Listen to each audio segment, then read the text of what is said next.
Well, like we've been mentioning all newscast tonight, Governor Andy Beshear's name has been floating on all sides of the aisle for a next potential run for the White House. And today I spoke with top political leaders and political experts about what this now means and how the Democratic National Convention will unfold. It's huge.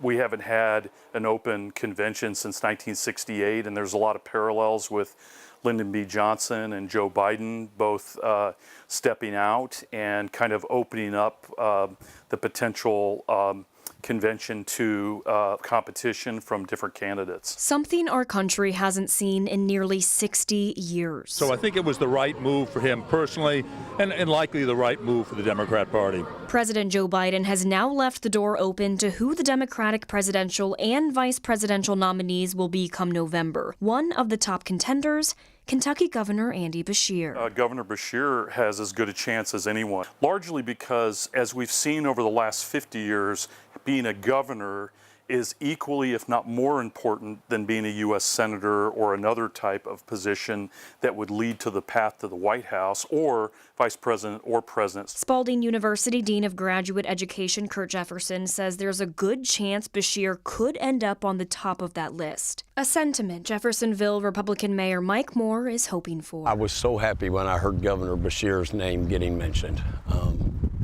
A Republican mayor who likes the Democrat governor of Kentucky, that's saying something. President Biden has endorsed Vice President Kamala Harris as the nominee, a choice Jefferson County Republican Chair Don Fitzpatrick can get behind. Honestly, I think they need to go with Kamala. She's been his vice president. I would think I'd be very, very surprised if they didn't go with Kamala Harris. She's been with him for the last 3.5 years.